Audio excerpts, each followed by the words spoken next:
Honestly, I never thought I'd see the day when my family's legacy, the very ground my grandfather bled and sweated over for nearly a century, would turn into a battlefield for pride, greed, and a little bit of poetic justice. But that's exactly what happened, and the way it all went down. Well, if you had told me years ago, I probably would have laughed in your face. But here's the cold truth. Some people just can't stand the idea that a black family could outthink them, outweight them, and, when the time finally came, outplay them at their own game. You know what I mean? The HOA, with all their perfect lawns and forced smiles, thought they were untouchable, that our 1,500 acres were just old dirt waiting to be reimagined into something fancier, something wider, something profitable. Never mind the deeds, the blood, the stories buried in that land. They built 96 houses on what they believed was their new kingdom, their dream community. But they never looked closely enough at the real ownership papers, never imagined that my grandfather, Elijah Booker, had set a legal trap so perfect, so patient, that it would catch every single one of them the moment they got comfortable. You ever drive down a road you know so well it's like muscle memory, only to find out it's become a different planet overnight? That was me. Coming back to Magnolia Lakes after 10 years in Atlanta, expecting to see woods, a quiet lake, maybe the same old, dusty cabin. Instead, it was McMansion Central, manicured lawns, and SUVs shining in the sun, each house screaming money and sameness, all stacked up on top of the memories I'd tried so hard to leave behind. The little cabin where I spent every summer as a kid looked tiny, almost embarrassed next to these monsters. And in that moment, just sitting in my rental with the AC blasting, I realized that progress meant something very different to these people. My phone rang. Grandpa's voice came through, crisp, full of mischief. "Marcus, you made it. Listen close now, before you go losing your mind or picking fights." He sounded calm, almost happy, and that threw me. This wasn't a disaster, he said. It was exactly what he'd waited for. Before I could ask why, a pink-visored, middle-aged woman rolled up in a golf cart, all attitude, and that special kind of Southern politeness that can turn bless your heart into a threat. She was Patricia Whitmore, Queen Bee of the HOA, and let me tell you, she looked at me like I was the help. "You can't park here. This is a private community." I told her my name, told her this was my family's property, and you'd think I'd dropped a snake in her lap. "Oh, you're the grandson." She launched into her speech about how they'd bought the land fair and square, that everything was settled and legal, waving county paperwork in my face. But there was a wobble, just a flicker, when I told her to check every single document, every piece of fine print. She tried to laugh it off, but I could tell. She didn't know what was buried in those files. That night, in the cabin, thank God for the spare key, still hidden under the porch, right where Grandpa always said. It felt like stepping into a time capsule. Same creaky chair, same chessboard. Only now the corners were stacked with solar equipment, wires snaking under the floorboards. "What's all this, Grandpa?" I asked over the phone. "Part of the lesson, son." Turns out, he'd spent years setting up solar-powered cameras all over the land, hidden out of sight, linked to a hard drive buried under the old oak out back. 20 years of video, evidence of everything. Illegal bulldozing, vanishing boundary markers, chemical dumping. "Evidence is just the start," Grandpa said, "but timing is everything."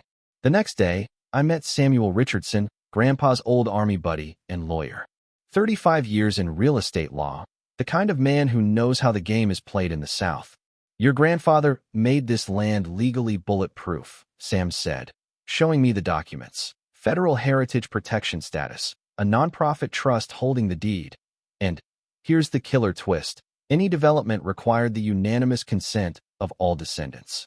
Which meant me, and I'd never signed a thing. Then came another twist. The surveyor, David Mitchell, reached out, nervous as a cat on a hot roof. He showed me how the HOA had missed a clause in the survey. Commercial development would void their contract. Every single house built, technically illegal. David told me Grandpa had looked him dead in the eye years ago and made him promise to remember this land, no matter what. "Some things matter more than business," he'd said. I started to realize this wasn't just about property. This was about respect. About refusing to let people like Patricia rewrite our family out of the story just because they had more money, more connections, more audacity. I spent the next night wiring up more cameras, nerves shot, waiting for the next move. That's when Rebecca Turner came into the picture, one of the newer residents, quietly worried about the irregularities in her home's insurance policy, the way the HOA pressured her to sign petitions, the unspoken threats about what would happen to certain people if they stirred the pot. She gave me a stack of documents proving the insurance company knew something was off about the land. She was scared, but she wasn't backing down, and that changed something in me. And then, right on cue, intimidation showed up. 3 men in a battered pickup, all swagger, tattoos, and dark sunglasses. They tried to scare me off, but every word was caught on camera. Grandpa was almost pleased when I called him about it. They're desperate now. Let them dig their own grave. He told me to expect a call from someone named Linda Washington, and sure enough, that night my phone rang.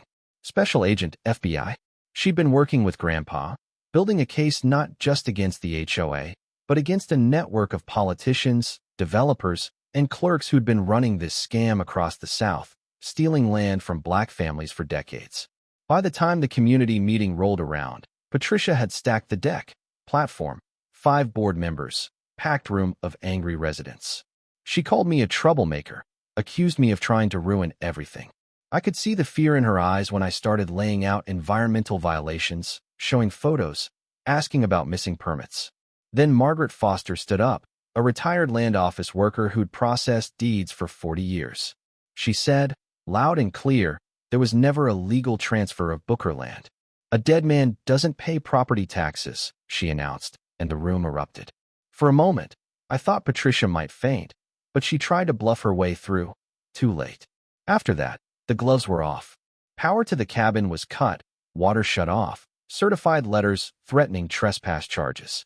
But people started reaching out, Rebecca, David, even a few nervous homeowners asking if they'd lose everything. And all the while, Grandpa was guiding me, every step more deliberate, every move tightening the noose around Patricia's operation. Then, just as I was about to break from exhaustion and doubt, Grandpa showed up in person. 92 years old, standing tall, sharper than ever, dressed in his old blue work shirt and jeans. He spread out documents that traced every attempt to steal our land, every bribe, every forged signature. He explained how he'd waited, how he'd let them build and commit, so when they fell, they'd take the whole rotten system down with them. If I'd stopped them early, Marcus, they'd just move on. This way, the lessons for everyone. Court day was something out of a movie. The whole town packed into the Richmond County Courthouse, Judge Reynolds on the bench, Patricia's lawyers loaded for bear, the entire subdivision's worth of angry, anxious faces behind them. Patricia's side rattled off paperwork, claimed Grandpa was dead, showed off permits, until Sam Richardson stood up, pulled out tax receipts with Grandpa's living signature, laid out environmental violations, and started reading the fine print. Then the doors swung open. My grandfather, in his full dress uniform, medals glinting, straight-backed as ever, walked down the aisle and saluted the judge. I understand there have been some questions about whether or not I am dead. Even the judge cracked a smile. It only got wilder. Agent Washington stood, announced warrants for Patricia, James Morrison, and their political backers. The FBI moved in, cuffing them right there in front of everyone. People started to panic, shouting, realizing their dream homes might have been built on sand.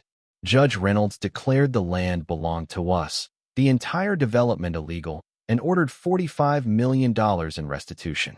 Patricia's face went from arrogant to terrified. The people who'd ignored us, doubted us, looked at us like we didn't belong, were suddenly desperate for answers. Rebecca Turner stood up, asked what would happen to the residents. And here's the twist, the thing that makes me proudest, Grandpa and I agreed. We wouldn't punish innocent families.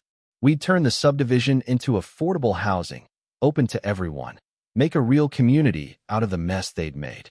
6 months later, the old Magnolia Lakes was now the Magnolia Lakes Community Village. Teachers, firefighters, nurses lived in those houses now. Kids learning to fish off the dock my great-grandfather built. David coordinated projects. Rebecca ran the place, and the cabin, our cabin, was still there, still standing, living proof that patience, preparation, and the stubborn refusal to give up can change everything. You want to know what justice looks like? It's not always about punishment.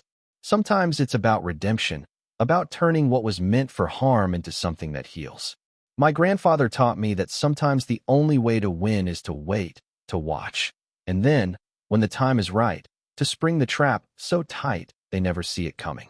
And if you're asking, did it feel good? Yeah, it felt damn good. But it also left me wondering, how many other families never got their day in court? How many more stories like this are still buried, waiting for someone to come home and fight back? So, if this story hit you, let's talk about it. What would you have done in my place? Who's really to blame when a whole system is rigged against you? Is justice just about payback, or can it be about building something better from the ruins? Drop your thoughts in the comments. Let's get real about what's fair, what's right, and what it really takes to change a community that refuses to see you as anything but invisible, until the day you make them see, once and for all.